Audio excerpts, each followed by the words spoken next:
Mr. Scott Bennett, former U.S. Army Psychological Warfare Officer. Mr. Bennett, nice to see you again. Mr. Bennett, your initial thoughts on the assassination of the Hezbollah leader, Sayyid Hassan Nasrallah. What were your thoughts when you heard about the news? Well, let me first say to reply to Mr. Bosnich's comments, I concur for the most part. The American media, the Zionist media, has had a stranglehold on information. However, I disagree with him on a 10-year forecast. I do not think it's going to be that long at all, because there are multidimensional effects cascading upon us as we speak. And Nasrallah's assassination is one of the critical moments in time that is going to trigger a large portion of this avalanche. So I think we are going to see major changes in the U.S. media, the U.S.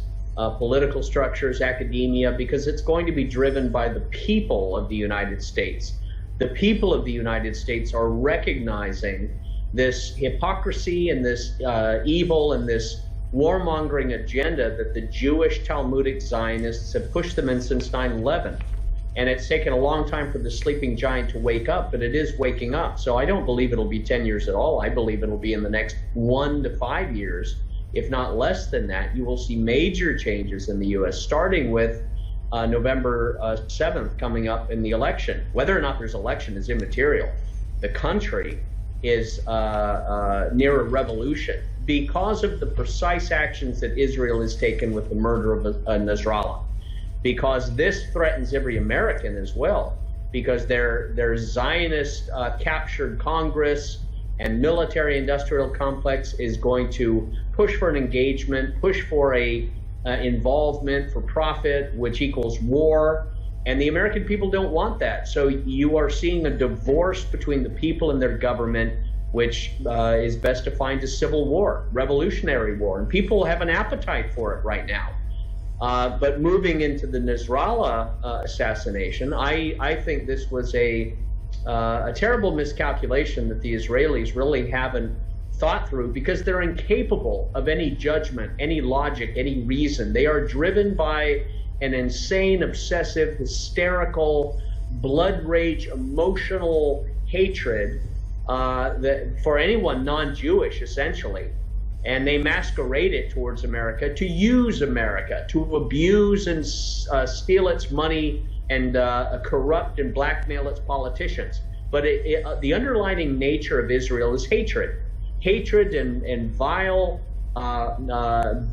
just every form of perversion and wickedness, from Tel Aviv and its homosexual centrality of Sodom and Gomorrah, to the genocide of Gaza, and now to the war against the Lebanese people. And that's what the Nasrallah assassination represents. This was the beginning of official war against the Lebanese people. It was not against Hezbollah's leadership.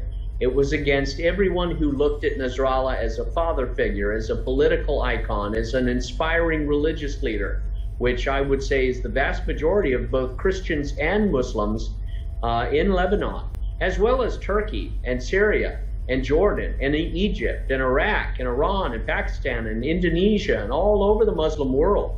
They looked at Nasrallah as a rational, reasonable, scholarly, erudite, intelligent, restrained, and moderate man who gave Israel a chance to survive by pleading for peace and restraint. And sadly, he was betrayed by Israel and murdered by Israel in this pre-planning of an invasion. So what it's going to do in the next week, of course, you will see thousands, if not tens of thousands of funeral processions all across the Middle East that will mobilize the energy of the people into a more direct conflict with Israel. And any hopes that Netanyahu had, or the Israeli people had, of returning anyone to their homes in northern Israel where Lebanon is doomed. That is now never going to happen. I would be surprised if every home in that region is not destroyed, making it impossible for Israelis to return. But you will also have a long-term guerrilla war now starting as a blood revenge. So a sniper with a 50 caliber rifle can do more damage and terror and war than missiles and helicopters and tanks can. And I think that's what it's going to now manifest into, a long-term guerrilla war of every Lebanese man, woman, and child standing up for revenge of the murder of Nasrallah. And we've seen the Israelis do this against General Soleimani. We've seen them do this elsewhere, time immemorial. This is their nature: deception, murder, and they're triggering a war before Election Day in America in the hopes that America will come in. But that, too, is putting every American at risk. I'll be surprised if every American consulate and embassy isn't firebombed with Molotov cocktails. I'll be surprised if Americans aren't captured and taken hostage in the streets or murdered. Even though there's a great deal of restraint and compassion, I could see these things bubbling over. And indeed, Foreign Minister Lavrov of the Russian Federation said the same thing. This is going to spiral into a larger war. And it was entirely the action, the recklessness, and the blood rage of the Israelis that has caused this. And ultimately, I think it will inevitably lead to the collapse of Israel itself in the next year, because they cannot sustain the rising tsunami of rage that will be imploding upon them from all sides. That's right, Mr. Bennett. Mr. Bennett, you talk about the American people. What price do the American people have to pay for these warmongering policies of Washington, Tel Aviv, obviously, because Washington is backing Tel Aviv, and also the prices they paid in the previous wars? Well, indeed, that's a very wise observation. The previous wars, starting in September 11th, 2001, that was entirely done by the Israeli Zionists, who had ownership of the Twin Towers under Silverstein, a Jewish billionaire who owned them. The Zionists in the neocon government of George Bush, Zionists like Mayor Giuliani, and of course Zionists like Dick Cheney and George Bush Jr. and Condoleezza Rice and Colin Powell and Rumsfeld and Paul Wolfowitz and Dov Zakheim, who I worked for at Booz Allen Hamilton with Ed Snowden and others. All of these Zionists triggered these wars on 9/11, and it was the Israelis that were part of that great deception, with the hopes that they were going to annihilate essentially the Muslim world, starting in Afghanistan, going to Iraq, then Libya, then Syria, then Iran, and elsewhere. But that collapsed miserably. But the American people paid with thousands of their own people and blood. So I don't think they'll do it again. I don't think they'll allow another war. Mr. Bennett, from what I can remember, you can correct me on that, the 9/11 incident when it happened at the Twin Towers, I believe there were no Jews or Israelis in that building when that happened. Quite correct, quite correct. There was a messenger system called Oidigo that sent out a messenger to every Israeli Jewish person saying, do not go into work at the Twin Towers. So they were alerted by their government, and indeed five Mossad Israeli agents were captured videotaping the explosion of the Twin Towers, and then were admitted to the FBI and under Chertoff, Michael Chertoff, who was a Zionist himself, who secretly released them back to Israel. They admitted they were Mossad agents there to document the event. And of course, it was a nuclear event. A small nuclear device was imploded inside the Twin Towers. There were Israeli art students planting explosives in there as well.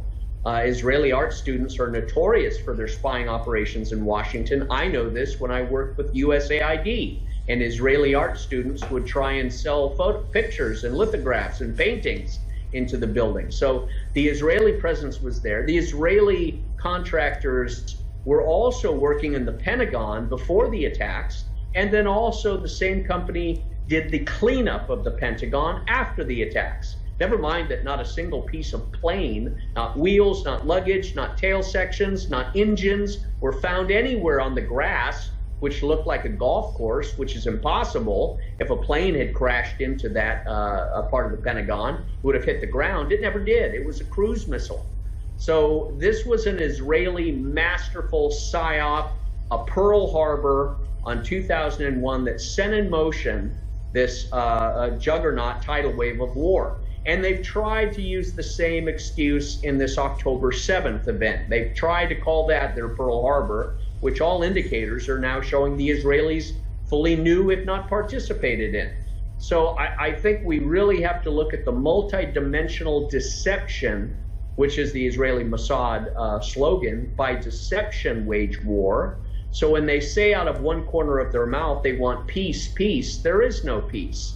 They move forward in a murderous agenda to destroy all nations around them and steal their land. That is their agenda. That is what they're working towards. That's why it is critical, it is necessary for all of the Islamic nations to put aside any slight differences that they have, unite through the BRICS institution and system and the Shanghai Cooperation Agreement, unite through the larger multipolar world to erect an economic, diplomatic, informational coordination of boycotting Israel, isolating Israel, ignoring Israel, casting out their embassies and their consulates and their passports, and refusing dual citizenship, and indeed refusing any Israeli Jewish person to even be coming into the countries.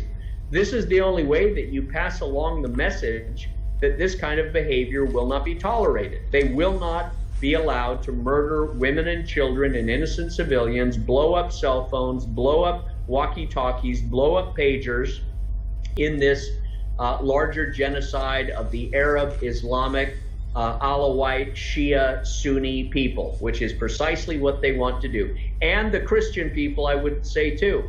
They have no compassion or honor of the Christian people. They spit on them and do the same heinous things to the Christians as they do to the Muslims. So that's why Christians and Muslims have a unity. They have a bond in love and tradition and honoring of God. There is no love or tradition or honoring of God in Israel. It is full of arrogance and self-pride and this delusion that they are the anointed executioners and slave masters of the rest of the world, which drives them to genocides of all kinds. It drives them to pervert and corrupt the cultures of countries that they parasitically attach themselves to through every form of debauchery, every form of breaking up families, every form of wickedness. This is the fruit of the poisonous tree called Israel and this Jewish, Talmudic, Zionist, demonic mentality. And I think they have ignited a fire that they hope to spread to the rest of the world, but it's actually going to turn back against them. And I think you will see the BRICS nations rising up to replace the United Nations, which is the other casualty of this, because the fecklessness, the stuttering, stammering, moronic retards in the State Department and the United Nations, their lies are no longer accepted. They have no intelligent logic. They have no diplomacy. So they have nothing to offer but gaunt, pale faces. Well, the world is done with that. They're looking for leaders who are energized with the radiance of hope and peace and stability. And that's coming out of Russia, Iran, China, the BRICS multipolar world, not the West. That's right, Mr. Bennett. Sorry to cut you short, Mr. Bennett. We're running short out of time. Mr. Scott Bennett, former U.S. Army Psychological Warfare Officer from San Francisco. Thank you, Mr. Bennett, as always. Now we'll take a short break and we'll be back with the extended rolling coverage. Take care for now.